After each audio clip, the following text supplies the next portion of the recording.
Good evening, everybody, and welcome to a very special Christmas edition of the BBC, the Boardwall Broadcasting Company. As our special guest today, we have Caspian, the owner of Soulbound Studios and game director, creator extraordinaire.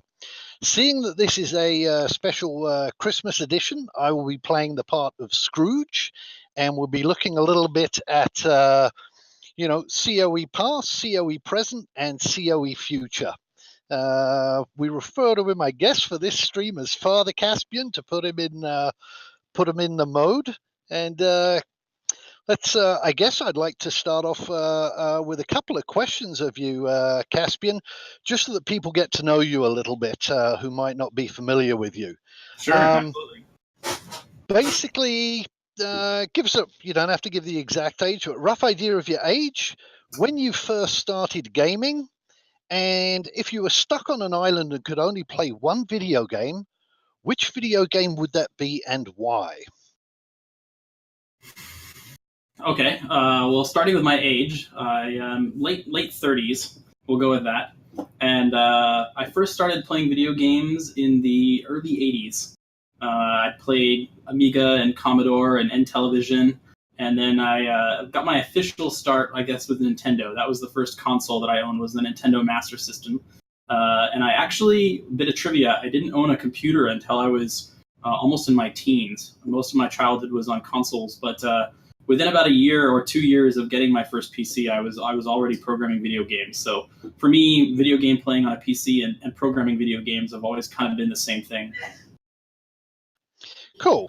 And how about which video game would you play if you were on an island? Wow, that's a tough one. Well, being that I'm on an island, I'm going to assume that it's a deserted island and there's nobody else to play with. And in the off chance that there's not fantastic Wi-Fi or internet, I'll go with a single-player game.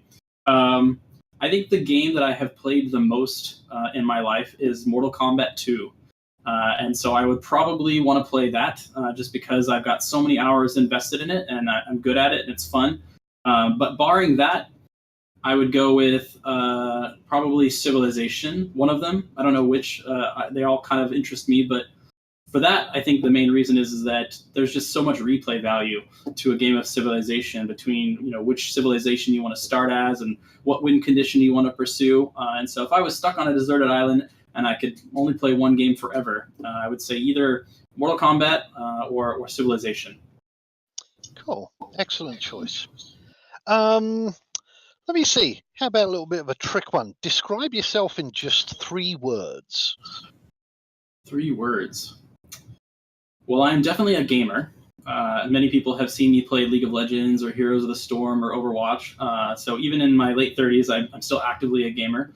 I am a technophile, whether it's programming or robotics or just computer technology in general. I'm interested in just technology, and I am a dad. So gamer, technophile, dad. Three good adjectives to describe you. Thank you. Yep. Let's move on a little bit to what we refer to as COE. It's Chronicles of Illyria, for those not familiar with the acronym. And this is basically your baby, what you've been passionate about for so long. So if you can kind of give us a brief timeline of when you first started kind of like conceptualizing COE and kind of like, a little bit of the timeline, significant events that, during its development up until this point. Sure. So I was an avid reader of fantasy literature in my teens and 20s. Everything from Tolkien to Terry Pratchett to Anne McCaffrey, Robert Jordan, and a bunch of others. But in 2000, I was reading the Wheel of Time series, and I was driving actually with my soon-to-be wife, as well as a friend of mine who was a really big Wheel of Time fan, and we were having a conversation about the game of houses and this idea of royal families trying to vie for control of some kingdom or something like that. And so I started kind of scribbling down what I would do if I were to make a game like that. And I was avidly playing MUDs and MMOs back then, even then, Ultima Online and EverQuest and such. And so then I started thinking about, well, if I was going to make this a text-based game, like a MUD, what I would do with it. And so I wrote a spec that started with that idea of the game of houses and expanded into an online game called Taviran. And it was a spec that I wrote for what was supposed to be a MUD, a text-based MMO. And the whole theme of this game was that players had the ability to change the world around them, but in a way that was like everybody was unique but different. And how do you get mundane players and also the adventurers and heroes all in the same world? So I wrote the spec for that in 2000, and it was just kind of a fun thing that I did. I hoped to one day approach Robert Jordan about that game and see if I could pitch it to him as a MUD or a game, but Robert Jordan passed, unfortunately. But that was in 2000. I continued to kind of iterate on the idea, and it just sort of became like a brainchild of mine over the next couple of years. And then in 2006, a friend of mine and I, we were working in the games industry already and had been for half a dozen years. And we decided that we would make a game company to create this game, which at the time was not called Chronicles of Illyria. It had a different name back then, but it was the same idea. But we didn't have any money to make the game. And there was no such thing as crowdfunding back in 2006. So what we did is we created a genealogy software company to raise capital for this game company. And the genealogy software company was a great idea. We got pretty far, and then ultimately we were beat to market with enterprise genealogy software and an online database, and we had to close the studio. We didn't actually make any money off of that. So then in 2008, we created a game company. We just kind of said, screw it, we're going to do it anyways. And so we created a game company called Protean Entertainment down in California. And I started trying to contact publishers, but I didn't know who to send things to. And I went to the Austin Game Developers Conference to try and meet up with publishers, because that was really heavily focused on online games at the time. And basically, there was no interest from anyone. And so I shut down the studio in like 2009. And then I moved up to Washington, where I live now. And by that point, in 2006, actually, right after we started our genealogy software company, I had my first child, my son. And then in 2009, I had my daughter. And we moved up here to Washington to kind of get out of Los Angeles. And I was up here talking to some friends of mine, and they said, I was telling them about this idea that I had kind of put to bed for a while. And they said, you've got to make this game. It's amazing. So I left the current job that I was at, and I moved over to Microsoft so that I could brush up on server skills and learn some new things I didn't have experience with before, as well as to raise some capital for myself. And then in 2015, I left Microsoft, and here we are. So it's been now a 17-year journey to get to where we are now, and it constantly seems like there's hurdles that can't be overcome, and then with people's help, we always overcome those hurdles. That's great. Thank you for sharing that. There's a lot in there that actually I hadn't heard of before, so that's pretty good background information. Thank you. Sure. We could probably have a 5-hour live stream just on this alone, but if you can try and encapsulate what COE is and what COE isn't, and before you actually answer, I just want to remind people that we are running our regular contest during this live stream, and the caption for that is, "The reindeer are no longer pulling the sleigh." There should be a link in the Twitch chat live stream that you can click on and put your answer, and we will dish out the prizes. Caspian will choose a winner at the end of the live stream. So, cool. Caspian, back to you. Sure. What is COE and what isn't? Kind of like in a nutshell. Well, in a nutshell, Chronicles of Illyria is a massively multiplayer online world. It is a fully dynamic, fully immersive world that has a continuously evolving story, and it has the opportunity for players to have a meaningful impact on their world in a way that doesn't exist in other games. And so it really is just about player choice, player freedom, and player meta. The ability to think of what kind of role they want to play in a game in a way that they've never done before. And as for what it isn't, it is not a massively multiplayer online role-playing game. And I think that's a hard one for people to grasp, and it's one that we've still been trying to touch on for a while. There's so much baggage that comes with the acronym MMORPG. that when we tell people that Chronicles of Valyria is an MMORPG, they immediately get this idea in their head about, what the game is, about dungeons and raiding and classes and levels. And it's just none of those things. In fact, we actually created a document which was like 8 pages long that was really just a table, a side-by-side comparison of the things that most MMORPGs have that Chronicles of Valyria does not, or vice versa. And we came to the conclusion pretty quickly that we're just not an MMORPG. We're something else. Yeah, I think I've heard you refer to it as the acronym of a meow, which is a massive evolving online world, if I'm not mistaken, correct? A multiplayer evolving online world. That was not a term that we coined, actually. Many people know that Adam Maxwell, aka Snipe Hunter, is our design lead now, and he came from Revival before this, and then the wildly successful Rift before that. But while at Revival, they coined the term multiplayer evolving online world. And, when I heard that for the first time, I just kind of scoffed and was like, there's no way I'm calling this game a meow. But, the more I hear it, he made a valid point. The internet loves cats. And so, the more I hear that, it's kind of one of those terms where you don't want to like it, but you got to just because it works so well. So, yeah, it's kind of stuck now. Yeah, I have to say, it's kind of like when we heard meow, it's like, no way. Who's going to want to play a meow? So we kind of like nicknamed it a geome for a gigantic evolving online multiplayer environment. Wow. But we'll stick with meow. We like geome because as a little bit of a pun, we were calling it the Geome project since you're changing the DNA of MMOs. Oh, I like it. But yeah, alrighty. There's a punch to that. I like that. Exactly.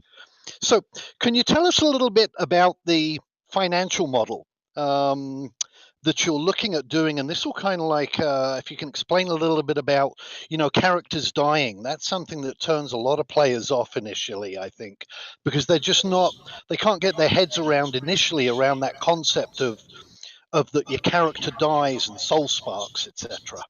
Sure.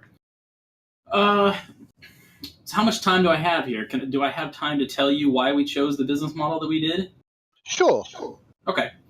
So right now in MMOs, you typically see 3 different kind of business models. There is the subscription model, there is the micropayment or microtransaction free-to-play model, and then there's the buy-to-play model. And when I was creating the company and we were thinking about what we wanted to do with this company, we evaluated all 3. We didn't want to do the subscription model because we felt like subscription models capitalize on the fact that players oftentimes don't cancel their subscription, and so they're continuing to pay for something that they're not getting any equity in anymore. They're not enjoying themselves, they're not playing the game, but they're still paying for it. And as a player myself, I don't like that model for those reasons. I want to pay for something as long as I'm getting value out of it. Then there is this kind of microtransaction free-to-play model. We found that free-to-play model games tend to have a different audience. We knew that Chronicles of Valyria is a game that we wanted players to get invested in heavily, which you don't find as much in free-to-play games because the barrier to entry is a little bit lower, or a lot lower. But the other problem is that with free-to-play games and microtransactions, as a studio, you spend a lot of time developing the things that people are paying for, which is cosmetic items, sunglasses, multiple pairs of clothing and things like that. And we really didn't want our game to be about cosmetic items. We wanted it to be about the player's experience and what they're doing in the world. And we wanted our job after launch to be about creating new experiences in the world and new technology and things that really do have an impact on the game, and not on cosmetic things that ultimately have no impact on the game. And so that really made that not a viable option for us. And so that left the buy-to-play model. And a good example of buy-to-play is Guild War. So with Guild Wars and Guild Wars 2, you buy a copy of the game, and then you can play it indefinitely. And that works really, really well. But you still have to generate revenue for those games. And there's one big problem with the buy-to-play model. With Guild Wars, there is this idea of expansions. And in order for an expansion to be successful, you have to hold on to content until there is enough there that people are willing to pay for it. And so, you continue to accumulate new technologies or other things like that, and then suddenly you release it to the world, and those who are willing to pay for the content can get access to it, and those who aren't don't. That's diametrically opposed to what Chronicles of Valyria stands for, because Chronicles of Valyria is really about access to everyone. because it's a world, and we don't want to differentiate where people can go in the world or what content they have access to, for the most part, depending upon whether or not they've bought the latest expansion. But more than that, Chronicles of Elyria is about a dynamic world that allows you to fully immerse yourself into it, that's constantly changing. And how do you make a world that's constantly changing and new technology is constantly being added to the world and the story is always evolving if you have to hold on to stuff in order to monetize it?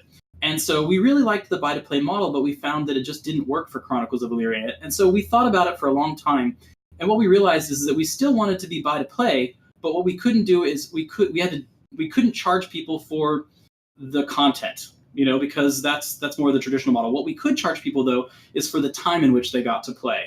And so we needed to disassociate the content from what people were willing to pay for.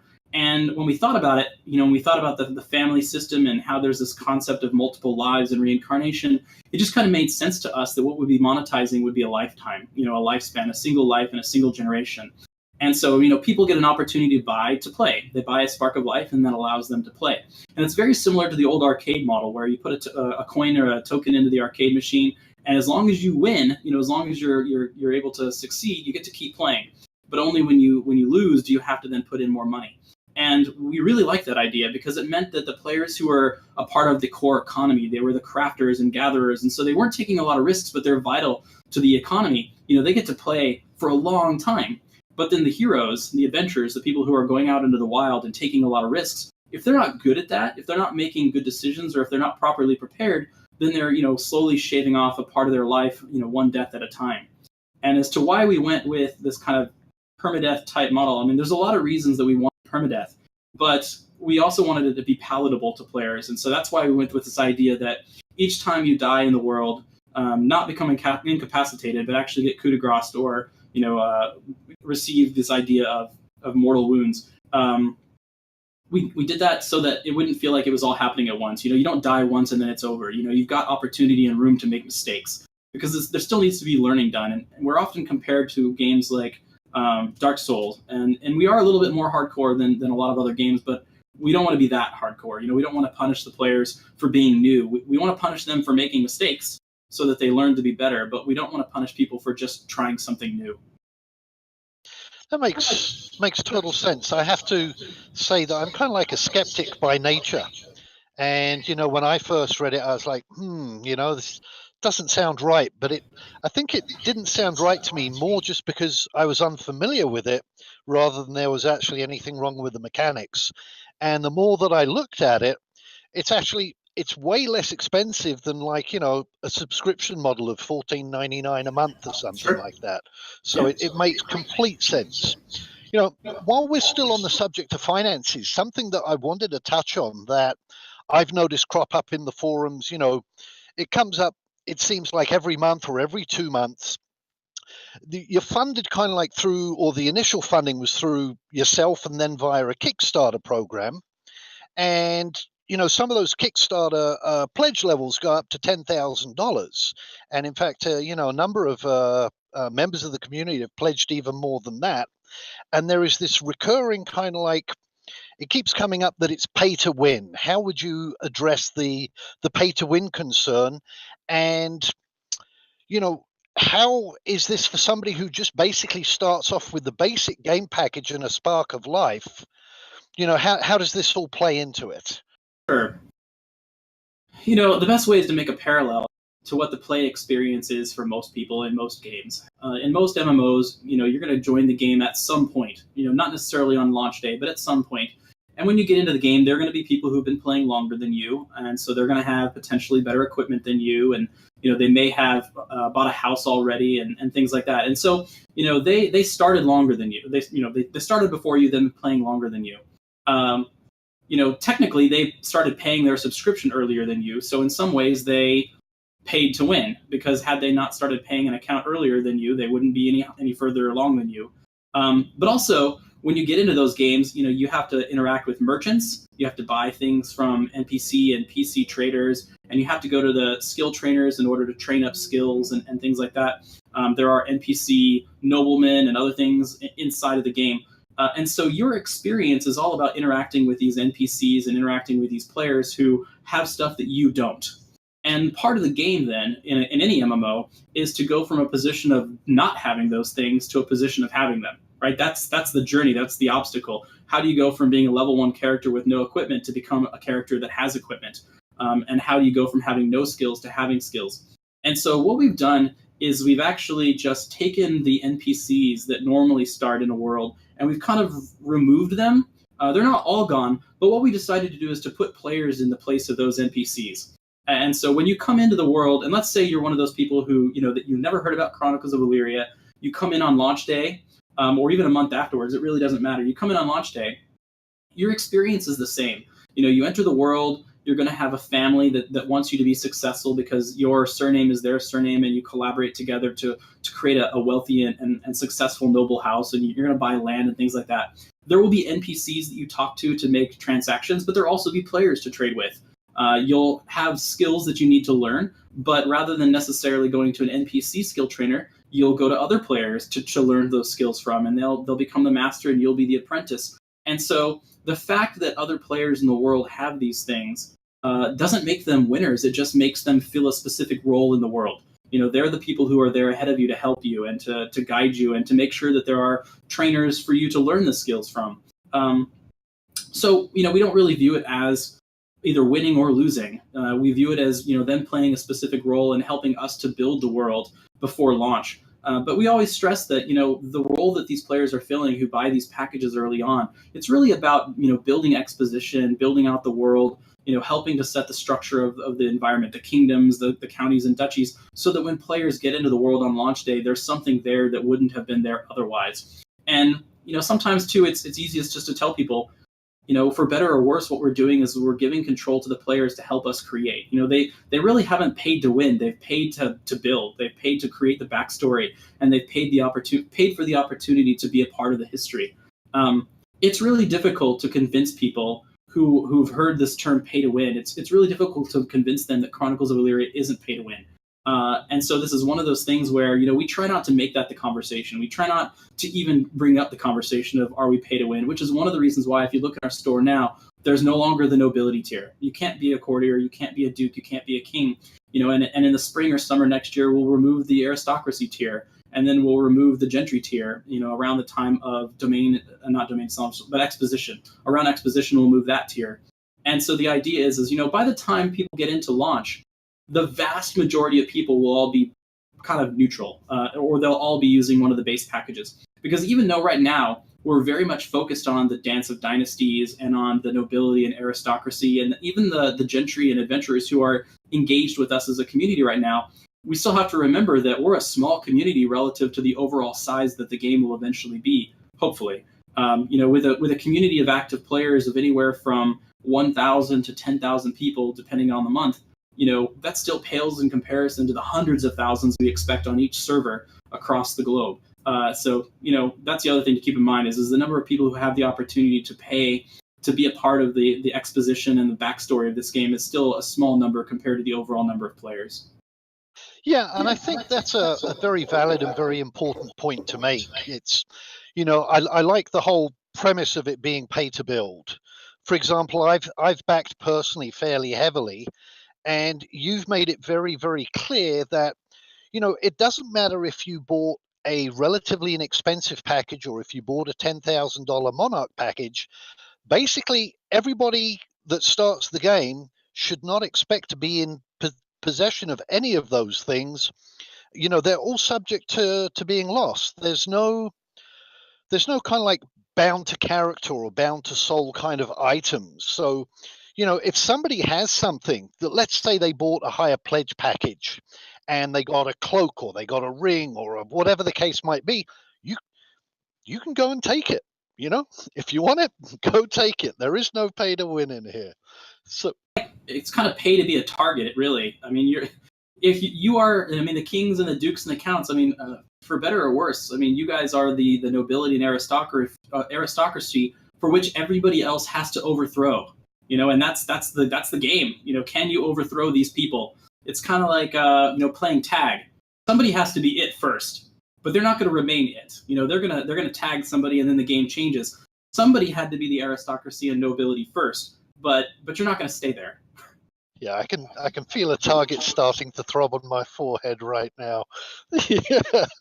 So, probably my final question regarding finances is: there's a lot of people are just very, very excited with this unique concept that you have, basically for this genre breaking game, and the concern is as many of us that have been in pre-launch communities is that wow, this game just has such a wide breadth and scope. I mean, in your State of Illyria that you put out approximately 6-7 months ago, I forget how many items were on that list, but it was so in depth to give this kind of like a little bit of concept to kind of like the viewer that might not be familiar.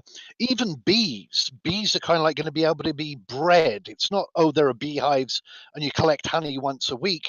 They will swarm, they will breed, they will kind of like, there will be bees of different what would you call them, tribes, different kind of like races that have produced different amounts of honey or whatever it is that there might be. it's Just different it's species. different species. It's just on such a in-depth level, it's unbelievable.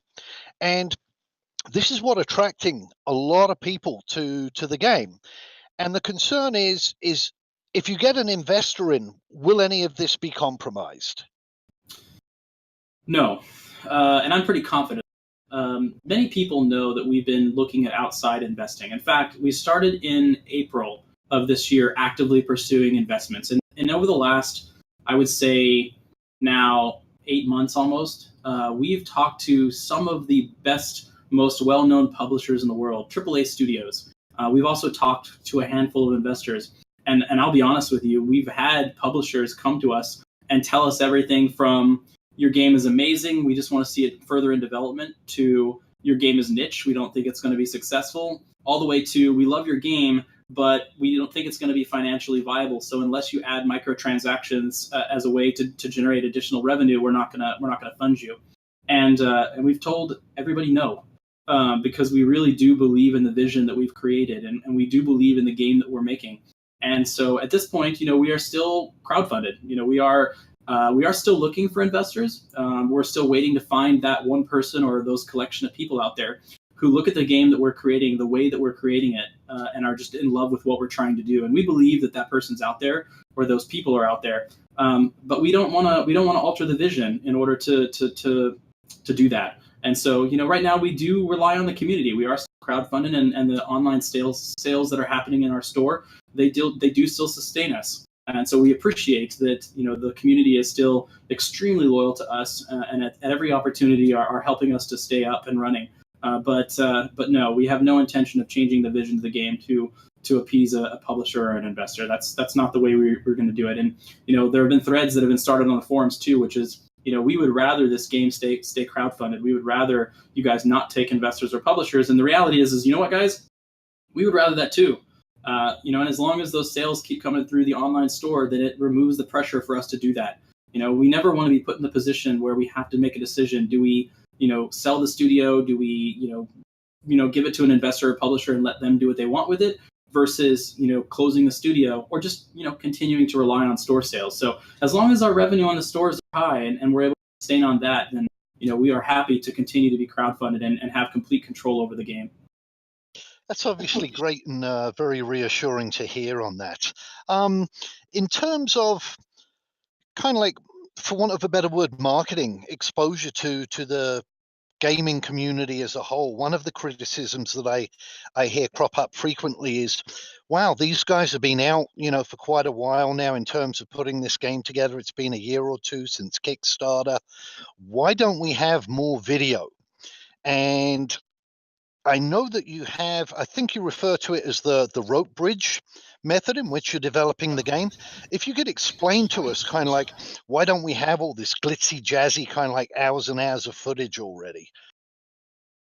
Yeah, so there are a couple reasons for that. The first of which is kind of what you were alluding to, which is we didn't want to do the same thing. I mean, I'll put it this: you probably heard the definition of insanity. The definition of insanity that some people say, and I don't know if this is true or not, but allegedly the definition of insanity is doing the same thing over and over again, expecting a different outcome. And we don't want to do that. And so we kind of approached Chronicles of Illyria with this idea that if we develop the MMO in the same way that all the other MMOs, that we will end up with a similar product. Also, if we develop the game in the same way that other studios have, that will cost the same and will take the same amount of time to do. And so we started from the ground and said, all right, we'll be very agile. We know Vi is our producer, and she's heavily agile based with Scrum, and we use Kanban, and we've got our Scrum teams and our adventuring parties. And so we do things differently than I have at any other game studio. And a lot of what that means too is making sure that we lay the foundation in a very thin way first, to get things minimally functional. They're not functional to a level in which we would be comfortable showing people. Because if we show them what minimally functional looks like, they get this impression of what the game is going to be that is not accurate. It's kind of like going into a kitchen with all the ingredients scattered around, and you see the vinegar, and you're like, oh my God, I hate the taste of vinegar. I don't want to know it. But the reality is when you add the vinegar to everything else, you can't taste it. It's just one of the ingredients that, gives it that flavoring that you really do like. And so at the risk of showing players things that might, no pun intended, but might put a sour taste in their mouth, we don't. We withhold that until we feel like it's at a quality level where we can show it to them with the idea and the little stamp on it that says this is pre-alpha, it's not done yet, but it's still better.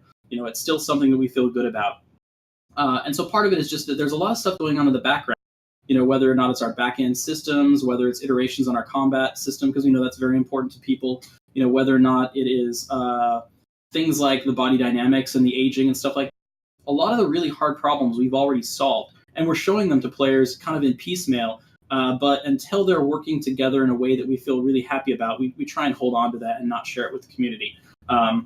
But there is this, going back to the baking analogy, you come into the kitchen and there's all this ingredients.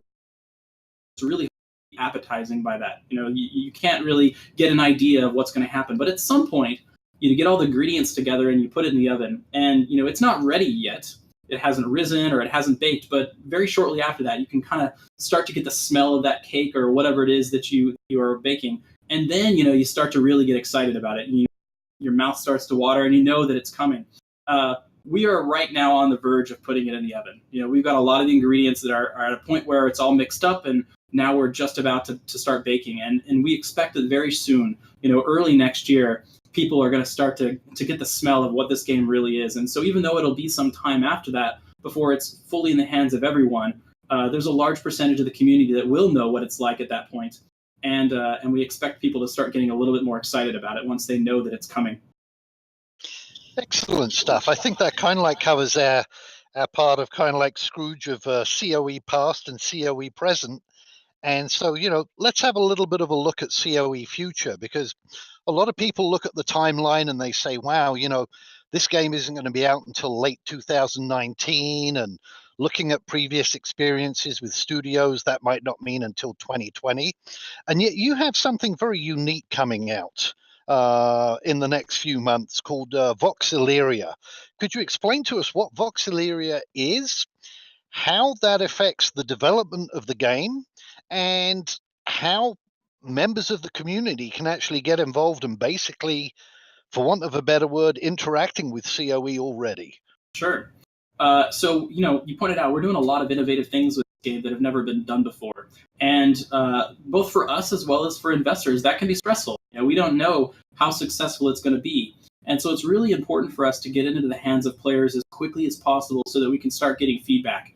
And so, rather than, waiting until the cake is already in the oven and it's already baking, at that point it's really too late to change the ingredients. It's at a point where it's kind of locked. We are getting it into the hands of players earlier than that, in pre-alpha, actually. So it's not even at alpha level, it's still pre-alpha, so that we have an opportunity to make changes to the game when it's not too costly. But we really can't do that with the full UE4 experience and expect it to be high quality. And so rather than kind of giving for lack of a better term, a half-assed UE4 client and server and telling people, like, let's start getting feedback on the game, it's really difficult at that point to tell, is this what the final game is going to be like? Or is this just in early test? And what am I supposed to believe about it?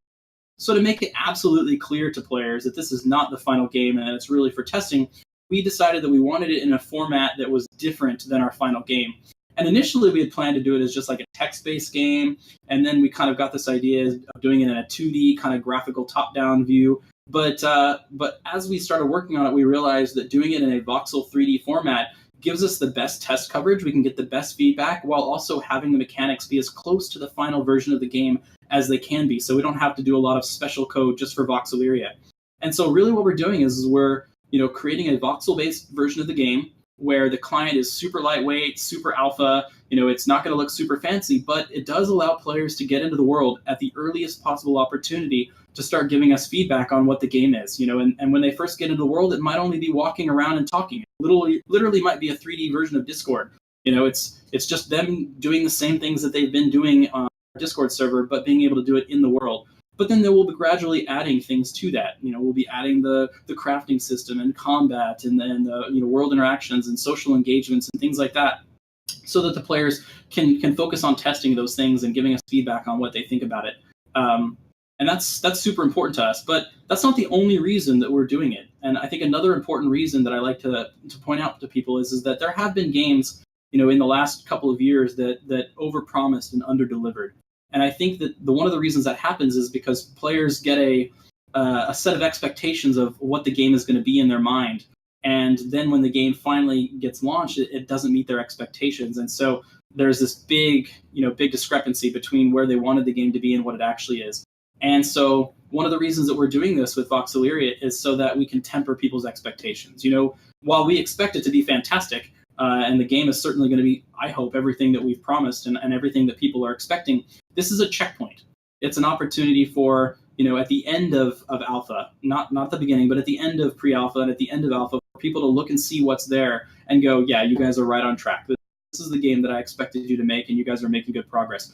And if that doesn't happen, then we know that we're either not delivering what people are expecting, or people's expectations didn't match what we had been promising. But either way, it means that there is this really good synergy between us and the community throughout the entire development process, and that at no point in time are players having a vision of what this game is which doesn't match what we're creating.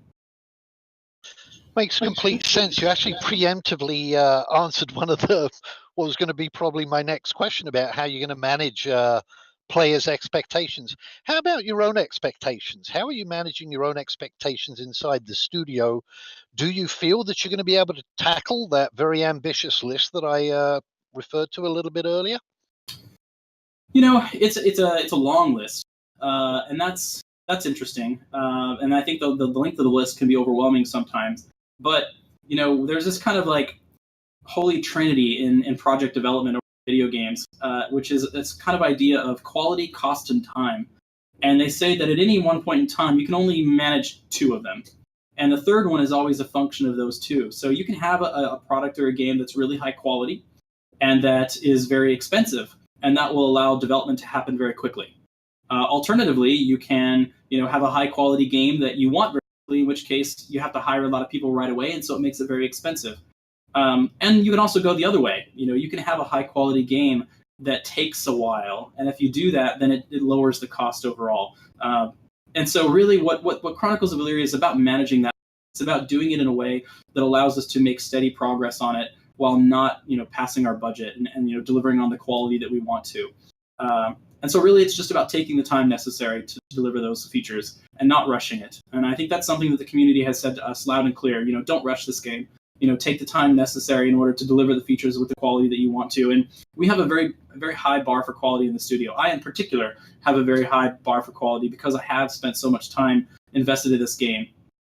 I don't want to release a game that is anything expected to be.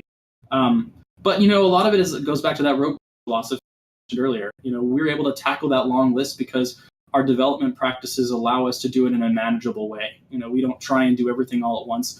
And the reality is that means that progress is going to appear slow to people for a while, but it will accelerate. It will pick up, and the more that we've paved and the more that's been put down, the faster and faster it will go until the point where, and I think it's coming relatively soon, but the point where new features are just going to be rolling out daily or weekly, and I think that's going to be a very exciting time for us.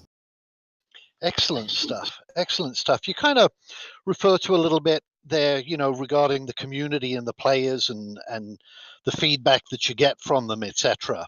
And setting aside kind of like, some of the obvious, you get them in every pre-launch community and even after launch, some of the trolls and the toxic, kind of like people, if we take them out of the equation, can you can you explain to me kind of like how you deal with some of the negative seeming posts and threads that are sometimes made when you make an announcement about this feature or that feature, and sometimes there's negative feedback on them?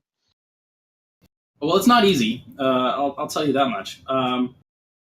You know, I struggle with that very early on, especially because this is a game that's near and dear to my heart. So, you know, any kind of criticism is at least initially difficult to swallow. But I've gotten better, and a lot of that's just been, you know, looking to people who I respected in terms of their leadership. And you know, somebody once shared with me a video by Steve Jobs, and he was on stage and he got asked a really tough question by somebody who was extremely cynical and extremely negative, and he stopped and he paused and he took a breath and he commented on how, you know, you can't make everybody happy all the time. But then he did something that was really interesting. He stopped and he related to the person. He took a moment to understand where the person was coming from and why they had the feedback that they did. Instead of being defensive, he kind of allowed himself to approach the problem from the other side. And that's been really important for me. And it was a lesson that I kind of have tried to keep since then. And so whenever I see negative feedback now, you know, whether it's on the forums or on an article that's out in the public, or, you know, even in our Discord server, the first thing I always do is try and take a breath. But then the next thing I do is I try and remember that we're all here for the same purpose. You know, everybody is excited about the game. Everybody wants to see the idea that we have for Chronicles of Illyria, the vision of reality. But everybody has their slightly different vision, and everybody has their priorities and the things that they care about. And so, you know, when we stop and approach the problem from this idea that, you know, every criticism we get, no matter how negative it may seem, is really in the interest of making it a better game, it's much easier for us to just kind of go, okay, you know, they're trying to help us, they're trying to make it a better game. The feedback is harsh, it's negative, but it's valuable. You know, even if it's harsh and negative, you know, that helps communicate to us what the perception is. And so, you know, it's become a lot easier for us to accept that negativity. But sometimes it is difficult still to separate the kind of the vocal minority from the meaningful criticisms, you know, because, you know, there are small criticisms and there are big criticisms, and sometimes you get small criticisms from a lot of people, and that can carry more weight than the big criticisms from just a few people. And so it's always a balancing act as a studio to make sure that we're listening with open ears and that we're embracing the feedback that we're getting, and we're trying to, you know, interpret it from a very objective kind of perspective, and then ultimately acting on the stuff that we feel like is actionable, and not acting on stuff which we feel like doesn't ultimately adhere to the vision of the game. And that's difficult. You know, it's hard looking at a player and appreciate that the criticism that they've given you, but you don't feel like their criticism is fair, or you don't feel like that if you did what they are recommending that it would be better for the game. And that's hard. You know, we ultimately would like to make everybody happy and make everybody feel like that we're listening and make everybody feel like their ideas are valuable. But sometimes we just can't act on the feedback that we get. Yeah, totally understood, and thank you for sharing that. I think to me it kind of like it shows kind of like very much kind of like the human aspect of the studio and how it gets involved. Certainly in my experience, and I've been a member of quite a number of pre-launch communities, that your approach is it's very genuine, it's very passionate, and it comes over as such. And you know, I really want to thank you and commend you for that. You know, a good example for me of that is, I think that you weren't expecting the community to get involved on the level that it has been until actually Kingdoms of Illyria started, which for those not familiar with it, that's kind of like when the domain and settlement selection starts, and the politics of land grabbing, etc., goes into place. And you refer to it, and kind of like the surrounding politics and backstabbing and intrigue with it, as the Dance of Dynasties. But in essence, players have been taking this Dance of Dynasties since late 2015, and you've basically had to modify at least some of your plans around that. If you can explain kind of like, you know, what your feeling was of, you know, I don't want to call it necessarily hijacked, but the development took a different turn from what you were expecting. You know, yeah, no, it did. The best laid plans, I guess. You know, we had this super organized plan about, you know, what we were going to do in what order and what we would release on the website and what technology was necessary at what point in time in our schedule. And it was very quickly thrown out. because we realized that we weren't setting the schedule necessarily when it came to the Dance of Dynasties. That it was more the community that was setting that schedule, and we were not prepared for that. And I think that again, looking at it from the perspective of the players, I think if anything, the fact that the players have been playing the Dance of Dynasties, or what we jokingly refer to as Discords of Illyria, is that everybody plays a game for a reason. There is some need that they're trying to fulfill. There's a whole branch of psychology around how we define fun, and ultimately, it comes down to meeting some kind of need. And what we realized, over the last 2 years now of being engaged with the community, is that for many, Chronicles of Illyria in its current form, which is really just discussions on Discord and the opportunity to dream about our duchies and counties and this idea of Dance of Dynasties, for many people, this meets their needs. I dare say there are some people who are like, release the game, don't release the game. We're having a lot of fun already. Now, certainly we want to release the game, but it does point out that I think we nailed it. We figured out what it is that the players need, and we're delivering on that. And that for us at the studio, that helps build our confidence that if we recognize players' needs in this area, that we will recognize their needs in other areas as well, and that will ultimately deliver the product that players are expecting and that they're looking for. So I think this has just been a circumstance of us being more successful than we thought we would be with respect to gaining players' attentions. And I don't think that's a bad thing. Anytime I get a letter from somebody, a private message through the forums, or sometimes we get letters in the mail at the studio from people who thank us for doing what we're doing, even at the point we are now, because of all the friends that they've made through the community. It's infinitely worth it. I think that for us, where we are now is really not fueled by, our progress really or anything like that. Like, we stay motivated, and our development cycle is fueled by the player experiences that we're creating already.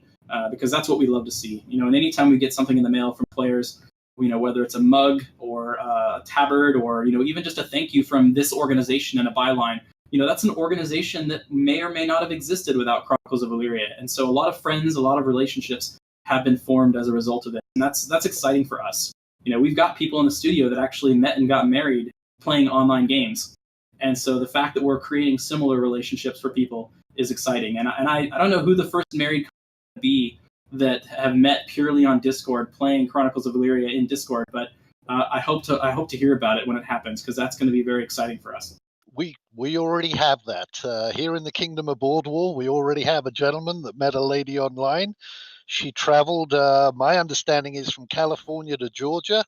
They got married, have moved down to Florida, and have started a new life together. And I will ask them to make a write-up for you, because they would not have met had it not been for Chronicles of Illyria. Please do. That's very exciting. And I didn't even that I didn't expect to have already happened. So you guys are just always way ahead of us on what we expect out of the community. The birds and the bees are very active in Boardwall, is all I can tell you.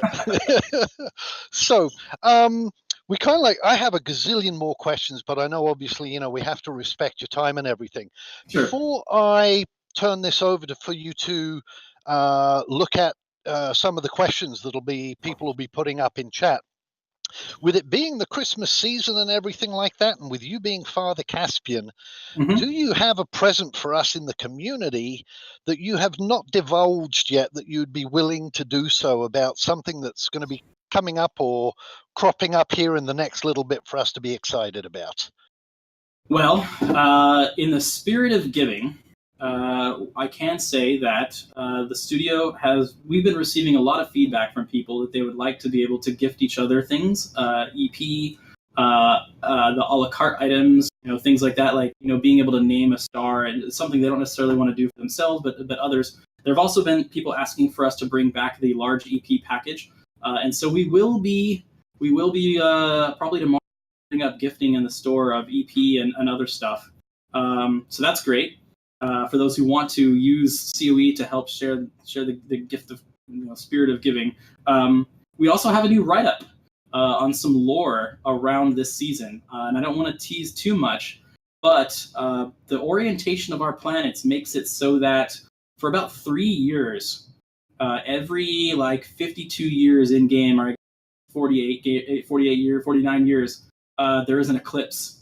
and the eclipse happens very slowly, where a planet cuts in front of the sun, and then over the course of that 3 years, it gets darker and darker and colder until there is effectively almost a year of night. They call it the long night or the long winter, and we'll be posting a lore for that coming up pretty soon too. So for those who like to hear more about what we're doing with astronomy, astrology, you should look for that as well, because Snipehutter always does an amazing job writing about the astrology and lore of our world. So I'm excited about that, and I'm hoping you guys are. Yeah, and I promised myself that I wasn't going to ask any other questions, so this isn't so much of a question as an observation. Something that I was amazed, because you triggered it when you started talking about the lore, is the fact that, you know, you're a large studio, you have this amazingly ambitious project, and yet you're still a relatively small kind of like team working on this, and yet you've reached out to the community to have them get involved in writing the lore for their specific servers. It's not something that I've heard of a studio tackling a project this size, kind of like reach out and take the time. And obviously there's different groups that have conflicting lore, and yet somehow it's all getting nicely resolved and put together. If you can make just a little bit of a comment about about the player written server lore. Sure. We want the what's the best way to say this? We want these worlds to be unique and different. And, we talk about exposition and the role that our alpha backers are playing, the kings and the dukes and the counts and such. But I don't think people fully understood that when we said, we want the kings and the dukes and the counts to help us write the history of our world, that we weren't just talking about starting an exposition. We're talking about, the near history of the world, even before exposition begins, because they need an explanation for how their family became the nobles in that region. And it's very exciting for us to be able to work with the players on an individual basis. And we have worked with the people on NA East, specifically around the Free Kingdom of Valyria event. And then since then, many people don't know, but we've created kind of committees on each of the different servers, and there are private Discord channels set up for these committees to discuss the lore amongst the kings and dukes and to some degree the counts. And then, there's oversight from the Soulbound Studio staff, so we get to read over the lore that people are working on, and as there's questions asked, provide feedback. And so that our goal is that, when it comes time to picking the servers, you're not just picking the topology, the terrain, you're not just picking the content, but you're not picking the kingdoms and duchies or the player group that you've become associated with. Really picking is the history of that world. Which history do you want to be a part of, and which history do you feel like is going to lead you to the future that you want to be a part of. But it's super exciting from us, and one of the things we team is actually give you guys more tools on our website to allow you to help us create content for this game, because it is obviously more than a small team like we can handle, but more than that, it does make it the players' worlds, not ours. This will not be the next game where players get in and are forced to read digital books to learn what the history of the world is, because by the time players get into the game, you guys will already know what the history of the world is, because it will be your history and not ours. I think that's just such an awesome in-depth thing. I personally don't role play much myself or anything like that, despite the Plague Mask get up. But but it's really exciting. I mean, it really is, just to see, for you guys to allow such ownership on that certain level, to me is just amazing. So before we open up to the if we can kind of like pick your brains for maybe 10-15 minutes to answer some questions that'll be showing up in the Twitch chat, if you would be able to pick our contest winner out. See that the link should be able to see the responses when they start rolling in. Place a test ready.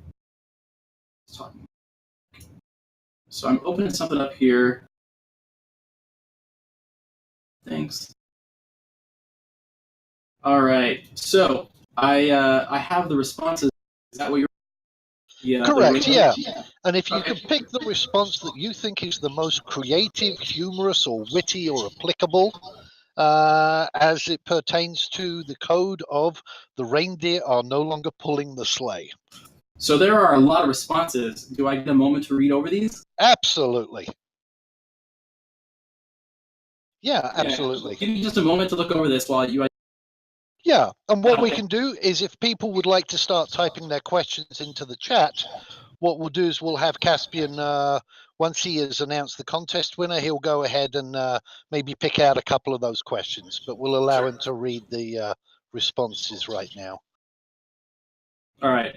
So do I read the responses or do I just pick a winner? You can read them silently and then just pick a winner from them. Okay, excellent. Give me a moment then. Okay. We're just going to play the Christmas opening again while Caspian looks over the responses, guys.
Alrighty, and so we're back again.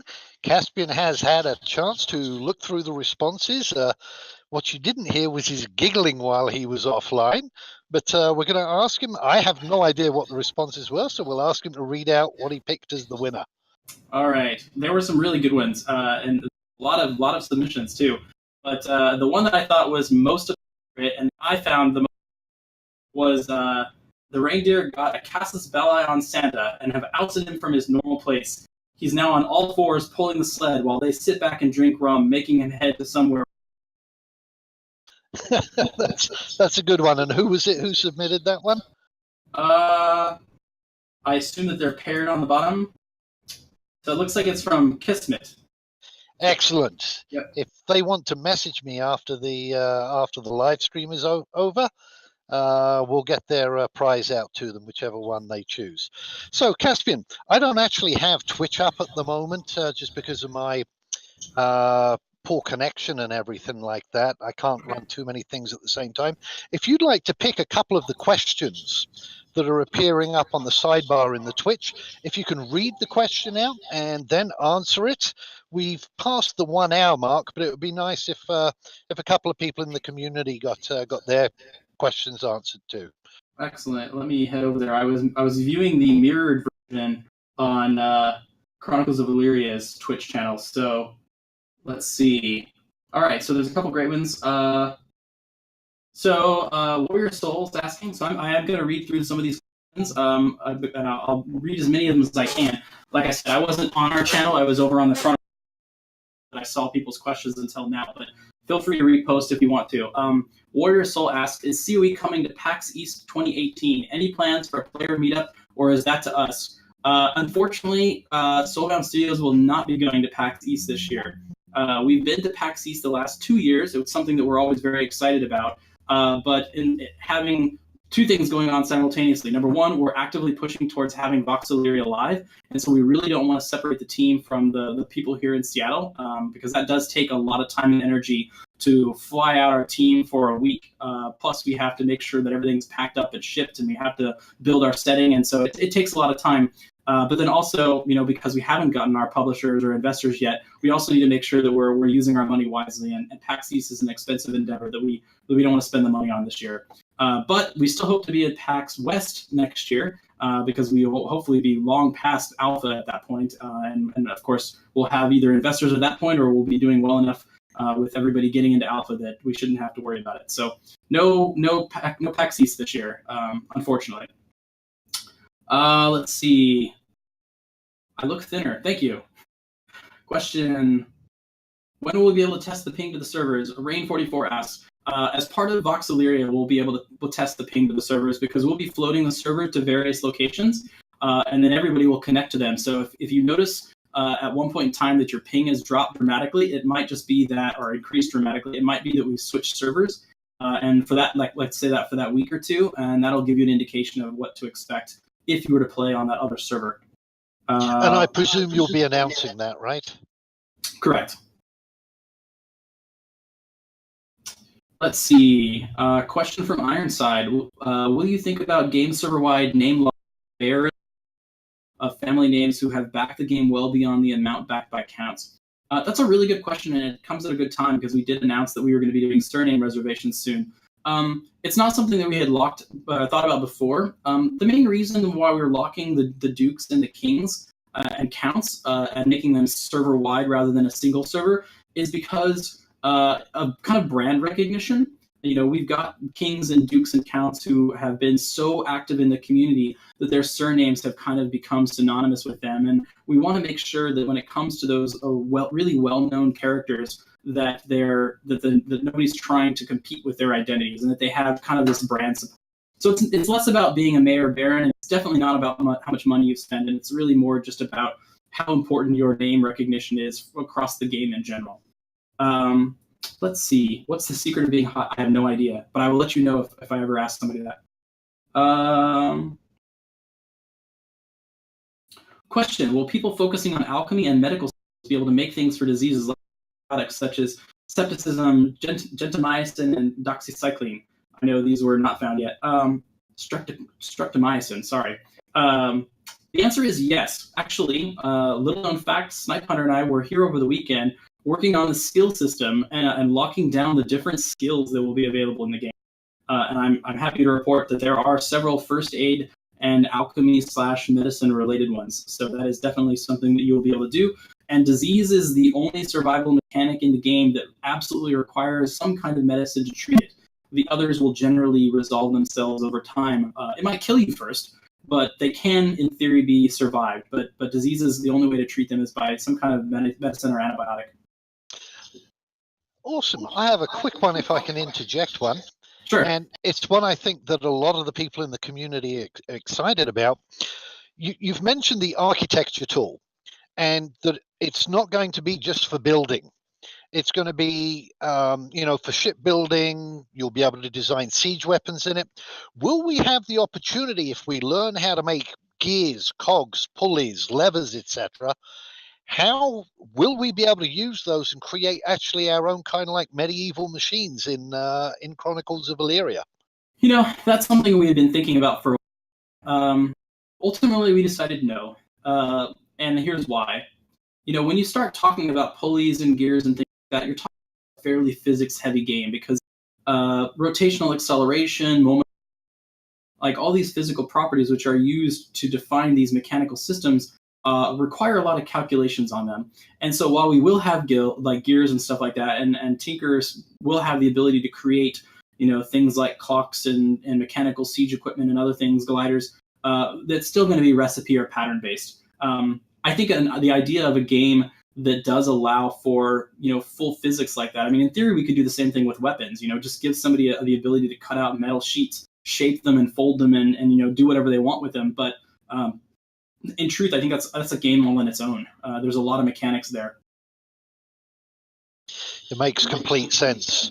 So yeah, so I'll let you go back and answer a couple more questions, perhaps, before we wrap up and bring the live stream to a close.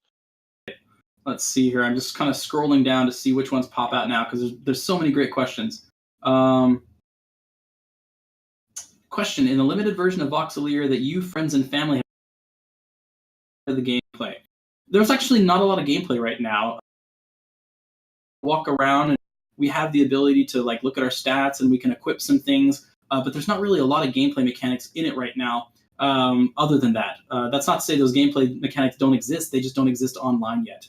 They're things that we've been validating in our offline client and are in the process of moving online right now.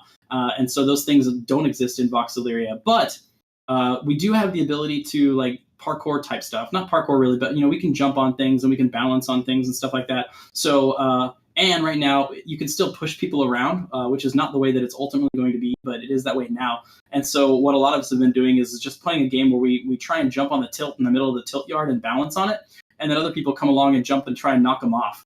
And so it's just kind of a player meta that we've created for the limited game that's there. But that's kind of primarily what we've been doing is testing performance, seeing how many people we can get online, validating and making changes to support the stability. We've actually been up now since Friday of last week, so the server is doing well. No crashes since last Friday, and really it's just making sure that the platform is stable for you guys right now. Caspian Holy Avenger 1 says, how much things system gameplay will have live when you open to Alpha 1? So it's important to note that Voxelia is actually a pre-alpha experience, and so when it's given to players, it's going to be nowhere near where we plan to be at alpha. Really, alpha for us is when Voxeliria's features are all complete and the Unreal 4 client matches the UI for those. So by the time we get into alpha, I think we've said before, we expect to have over about 65% of the features of the game done. And it's going to be most of the main game loop features. It's going to be all the crafting stuff and all the combat stuff and all the world interaction and the skill system and inventory and looting and kind of the same types of things that you would expect in most MMOs. So it's definitely going to be heavily focused on the adventurer and somewhat on the gentry. Most of the aristocracy and nobility systems aren't going to be available in Alpha. So that's an Alpha 2 set of features. Let's see. I'm trying to answer as many questions as I can on Voxelia because it's extremely relevant right now. When we make our Voxelia character, will we see what the character would look like in COE, similar to how you showed in the latest update? Will we get an early chance to play with the character creator? Let me just say that the idea of giving you guys an early look at the character creator has crossed our minds, and that's actually probably as good a place, because I think that's something that may be exciting to some of you, just to know that that's something that we've thought of. Excellent stuff. All righty. I guess that brings us to our close. And I want to thank you so much for taking time out of your busy schedule to visit with us here in the community, Caspian, and answer the questions, not just from myself, many of which came from the community, but directly here on the Twitch as well. And obviously we wish everybody a happy holiday season, both within the COE community as a whole, to the gaming community as a whole, and obviously to the studio there. Thank you, and thanks for giving me the opportunity. We can't guarantee that it's always going to be at a time and condition to make sure that our audience can see it, but hopefully at least the people from Wall were able to attend this Q&A, and hopefully we get an opportunity to do stuff like this for some of the other kingdoms as well. But it's always a pleasure, and thank you guys for having me, and happy holidays to you guys, whatever particular religious or holiday beliefs are. And I'm very, very excited about the new year. Not only what's going to happen in 2018, but of course, midnight, December 31st, as we figure out who the new free kingdom of Illyria belongs to. We're really looking forward to that. And again, just in closing, if I can encourage those of you that are still watching on the stream to head on over to the Chronicles of Illyria Discord, and we can have one of our lively chats afterwards. We normally seem to get a good crowd in there after our live stream. Take care, everybody, and thank you for watching.